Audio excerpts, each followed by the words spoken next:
کسی نے پکڑا کہا چلو خواجہ کی بارگاہ میں چلتے ہیں، چلو پیر عہد الدین کی بارگاہ میں چلتے ہیں، سیدنا عہد الدین ناگوری کی بارگاہ میں چلتے ہیں، انہیں لے کر لے جایا گیا۔ کہا حضور یہ کب سے بیٹھا ہے، اسے منت و سماجت کیا جا رہا ہے، اب کھا لے کھانا ختم ہونے والا ہے، سب لوگ جا چکے ہیں، تیرے لیے سب بیٹھے ہیں، اب تو کھا لے، لیکن کھانے کے لیے تیار نہیں ہے۔ حضور آپ کہتے تو شاید کھا لے۔ سرکار نے فرمایا اے بیٹے تو کھاتا کیوں نہیں ہے، کس وجہ سے نہیں کھاتا ہے، کس چیز نے تجھے کھانے سے روکا ہے؟ اس نے کہا حضور کھانے سے کسی چیز نے نہیں روکا ہے، دیکھتا ہوں کہ آپ کی خانقاہ میں جو کھلایا جا رہا ہے وہ گوشت کھلایا جا رہا ہے، میں مذہب سے ہندو ہوں، میں گوشت نہیں کھاتا ہوں، اس لیے میں آپ کا لنگر نہیں کھا سکتا، آپ کا کھانا نہیں کھا سکتا۔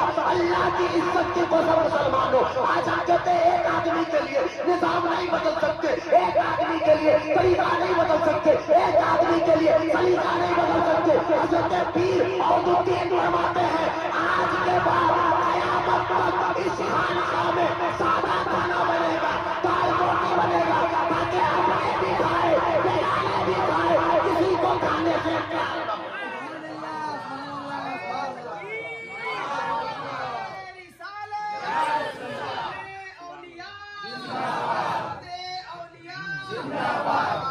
ایک بچے کے لیے نظام ہی بدل گیا۔ ہم نظام بدلتے ہیں نا، جب تک ہماری اولاد ہو تو ابا ہے بھائی ان کے ڈر سے کرو، لیکن خواجہ عہد الدین ناگوری نے نظام بدلا تھا، آج تک وہاں دال ہی چاول اور سبزی یا روٹی بنتی ہے۔ ہم لوگ بھی گئے تھے صبح صبح کھائے تھے، دال ہی نظام بدل دیا انہوں نے۔ تو یہ خانقاہ ہے، یہاں مذہب نہیں پوچھے جاتے، یہاں رنگ نہیں دیکھے جاتے، یہ بزرگوں کی بارگاہ ہے، یہاں جو آتا ہے یہ دیکھا جاتا ہے دل میں لے کے کیا آیا ہے، دل میں لے کے کیا آیا ہے۔ یاد رکھنا یہ کھانا کھلانا، حضور فرماتے تم میں سے بہترین انسان وہ ہے جو کھانا کھلاتا ہے۔ ایک صحابی رسول حضور کی بارگاہ میں آئے کہ یا رسول اللہ کوئی ایسا عمل بتا دیجئے جس سے جنت واجب ہو جائے۔ ہم جیسے لوگ کے پاس آئے تو یہ کہے گا نماز پڑھو، یہ وظیفہ، پیر صاحب کے پاس جائیے یہ وظیفہ لے لو، پڑھتے رہو جنت مل جائے گی، نماز پڑھا کرو۔ لیکن حضور کی بارگاہ میں آیا کہتے یا رسول اللہ کوئی ایسا عمل بتا دیجئے جس سے جنت واجب ہو جائے۔ آقا کریم نے فرمایا 3 عمل۔ پہلا عمل کی زبان میں حلاوت پیدا کرو، میٹھاس پیدا کرو، نرمی پیدا کرو۔ آپ صرف کرامت سنتے ہو غوث اعظم کی، آپ کو پتا ہے غوث اعظم آنسو بھی بہت بہاتے تھے۔ حضور غوث اعظم نرم دل تھے، اس قدر نرم دل تھے کہ کسی کو کچھ ہو جاتا تو تکلیف سیدی غوث اعظم کو ہوتا تھا، اس قدر نرم دل تھے۔ گفتار میں اس قدر نرمی تھی کہ جو ان کے پاس جاتا انہی کی ہو جاتا، انہی کا ہو کے رہ جاتا۔ اس طرح گفتار میں نرمی تھی۔ حضور نے فرمایا زبان میں حلاوت پیدا کرو، میٹھاس پیدا کرو، نرمی پیدا کرو۔ آج ہمارے نوجوانوں کی زبان اتنی کڑوی ہو گئی ہے، اسے پتہ نہیں کہ بات بغل میں کھڑے ہیں، بھائی بغل میں کھڑے ہیں، چچا بغل میں کھڑے ہیں، انہیں کوئی پرواہ نہیں، جہاں آیا جیسے آیا بولتے چلے جاتے ہیں۔ اور سب سے بڑی بری بات تو یہ ہے کہ زبان سے گالیاں ایسے بکتے ہیں جیسے کسی ڈکشنری میں نہیں ملے گا۔ ایک جگہ نا کسی نے سور کہہ دیا، توبہ توبہ منہ ناپاک ہو گیا۔ جانور کا نام لینے سے منہ ناپاک گیا، دن بھر میں 100 گالی دیتا ہے، اس کا منہ ناپاک ہی نہیں ہوتا۔ بتائیے جانور کے نام لینے سے منہ ناپاک نہیں ہوتا؟ تو قرآن میں ذکر ہے وَلَحْمَ الْخِنْزِيرِ، قرآن میں نام ہے اس کا۔ ناپاک زبان تب ہوتی ہے جب گندی زبان استعمال کرتے ہو۔ تو حضور نے فرمایا زبان میں حلاوت پیدا کرو، صرف نماز سے کام نہیں چلے گا، صرف روزے سے کام نہیں چلے گا، صرف حج و زکات سے کام نہیں چلے گا، صرف داڑھی اور ٹوپی سے کام نہیں چلے گا۔ جنت چاہیے تو زبان میں میٹھاس بھی پیدا کرو، نرمی بھی پیدا کرو۔ زبان نرم ہو تو پھر ماشاءاللہ۔ ایک چیز ہے، دوسری چیز فرماتے ہیں سلام، پھیلاؤ. سلام پھیلانے کا ابھی میں نے حدیث میں روایت کیا نا کون سا عمل بہتر ہے, کون سا اسلام بہتر ہے. حضور نے فرمایا کھانا کھاؤ اور سلام کرو, اسے بھی جسے جانتے ہو جسے نہیں بھی جانتے ہو. آقا نے فرمایا سلام کرو, سلام پھیلاؤ. سلام پھیلانے کا مطلب ہوتا ہے امن پھیلاؤ, ٹوٹے ہوئے رشتوں کو جوڑو, جو بکھر چکے ہیں اسے جوڑو. یہ سلام جو ہم کرتے ہیں اس کا مطلب سمجھتے ہیں السلام علیکم, اس کا مطلب سمجھ رہے ہیں, واپس جواب آتا ہے وعلیکم السلام. یہ جب کبھی مسلمان سلام کرتا تھا ایک دوسرے کو نا تو اس کو یقین ہو جاتا تھا کہ مجھے یہ سلام کر رہا ہے میری جان عزت دولت کی حفاظت کرے گا. حضرت سیدنا خلیفہ ہارون رشید رضی اللہ تعالیٰ ان کی بارگاہ میں یہ قیدی کو حکم ہوا کہ کل پھانسی پر لٹکا دیا جائے. ایک قیدی اس کے خادم گیا اور قیدی کو کہا کل تمہیں سولی پہ لٹکا دی جائے گی, بتاؤ آخری کوئی خواہش ہے؟ کہاں ہے؟ کہا کیا ہے؟ کہا بادشاہ سے ملنا چاہتا ہوں, ان سے کچھ بات کرنا چاہتا ہوں. کہا چلو چلو چلو. صبح دربار لگنے کے بعد انہیں لایا گیا, لانے کے بعد کہا اب بادشاہ سے مل لو, باتیں بھی کر لو. خلیفہ ہارون رشید بیٹھے ہوئے تھے, انہوں نے کہا السلام علیکم یا امیر المؤمنین, سلامتی ہو تم پر اے امیر المؤمنین. انہوں نے جواب دیا وعلیکم السلام, تم پر بھی سلامتی ہو. اتنا ہی میں کچھ دیر کھڑا رہا. حضرت خلیفہ ہارون رشید فرماتے ہیں آگے بولو کیا بات کرنی ہے. کہا کچھ بات نہیں کرنی ہے, بات بن گئی, بات بن گئی. خلیفہ ہارون رشید فرماتے ہیں چلو یہ ٹائم پاس کر رہا ہے, ٹائم برباد کر رہا ہے, اس سے سولی پہ لٹکاؤ. جیسے ہی جلاد سولی پہ لٹکانا چاہ رہا تھا اس نے کہا اب مجھے تم پھانسی پہ نہیں لٹکا سکتے, اب سولی پہ نہیں لٹکا سکتے. کہا کیوں؟ کہا ابھی ابھی بادشاہ نے میری زندگی کی ضمانت لے لی ہے, ابھی ابھی بادشاہ نے میری زندگی کی ضمانت لے لی ہے. حضرت خلیفہ ہارون رشید فرماتے ہیں میں نے کب لی ہے؟ کہا ابھی ابھی تو میں نے کہا السلام علیکم, سلامتی ہو تم پر. آپ نے کہا وعلیکم السلام, تم پر بھی سلامتی ہو. اور جو بندہ کسی کو سلامتی کی دعا دیتا ہے وہ کبھی کسی کی جان نہیں لیا, وہ کبھی کسی کی جان نہیں لیا کرتا ہے. سلام کرنے کا مطلب یہ ہے کہ آپ کی جان کی بھی محافظ میں ہوں, آپ کی عزت کی بھی محافظ میں ہوں, آپ کے مال کی بھی محافظ میں ہوں. میں ہر حال میں تیرے ساتھ ہوں, تو غم میں بھی ہے تیرے ساتھ ہوں, خوشی میں بھی ہے تو تیرے ساتھ ہوں. یہ سلام کا مطلب ہے, اسے کہتے ہیں سلام.